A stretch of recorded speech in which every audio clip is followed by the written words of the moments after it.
Buenos días, hoy aprenderemos qué son y cómo se calculan las tablas de frecuencias. Empecemos. Las tablas de frecuencias son tablas donde se agrupan los valores de datos permitiendo ver su distribución. Llamamos frecuencia al número de veces que se repite un valor o un grupo de valores en una muestra. La frecuencia relativa se obtiene al dividir el número de veces que se repite un valor por el número de datos total de la muestra.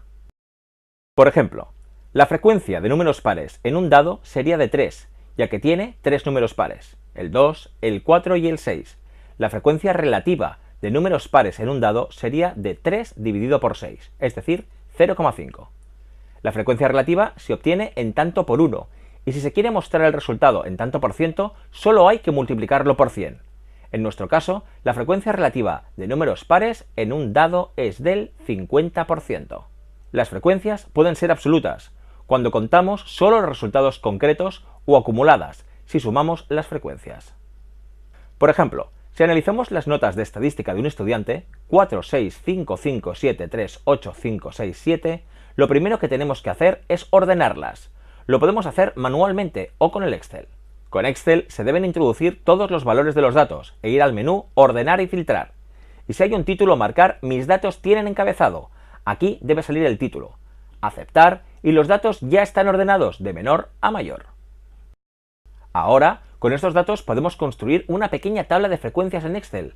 En una columna pondremos todos los valores posibles. En la siguiente columna, la frecuencia absoluta, es decir, cuántas veces se repiten esos valores. La siguiente será para la frecuencia acumulada, es decir, cuántas veces aparecen valores iguales o inferiores en los datos.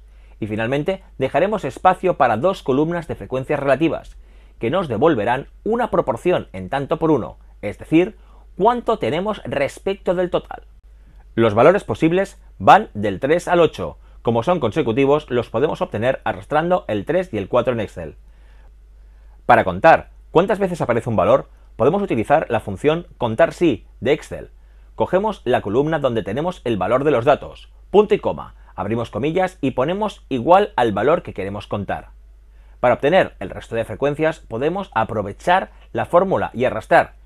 Pero cuidado, es necesario fijar los valores con F4 o signo de dólar, si no el resultado será incorrecto.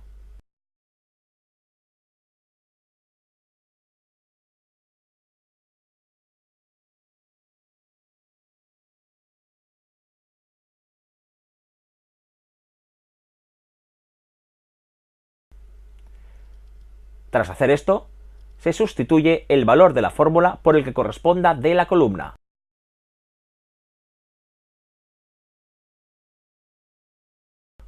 Para calcular la frecuencia acumulada, simplemente hay que sumar los valores acumulados.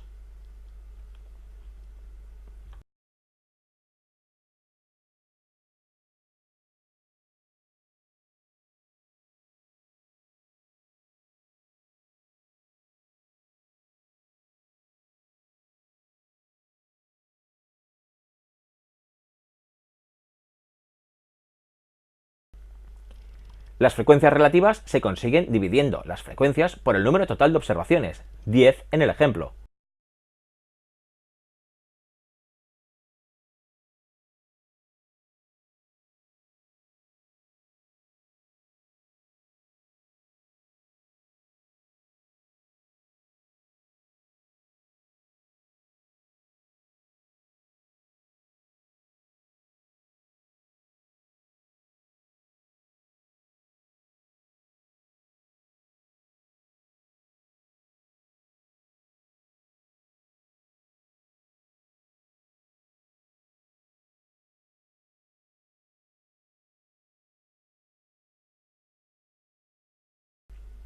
Los valores de los datos también pueden agruparse en clases, intervalos de valores. En nuestro ejemplo agruparemos los valores de 2 en 2.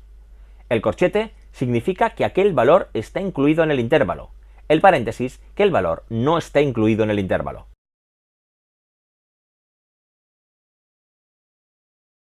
La marca de clase es la media de los límites inferior y superior de cada clase.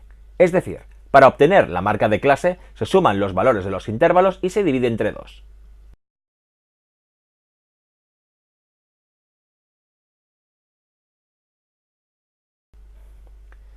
La frecuencia absoluta se puede obtener contando todos los valores superiores o iguales al límite inferior y restando todos los valores iguales o superiores al límite superior.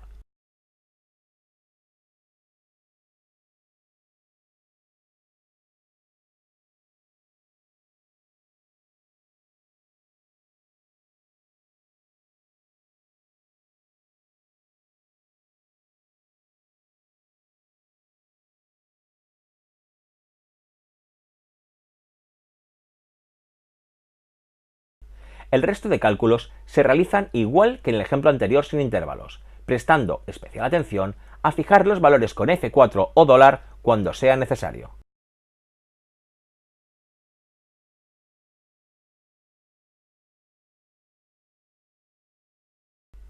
En resumen, una tabla de frecuencias se divide en 4 columnas de frecuencias que indican diferentes características de los datos.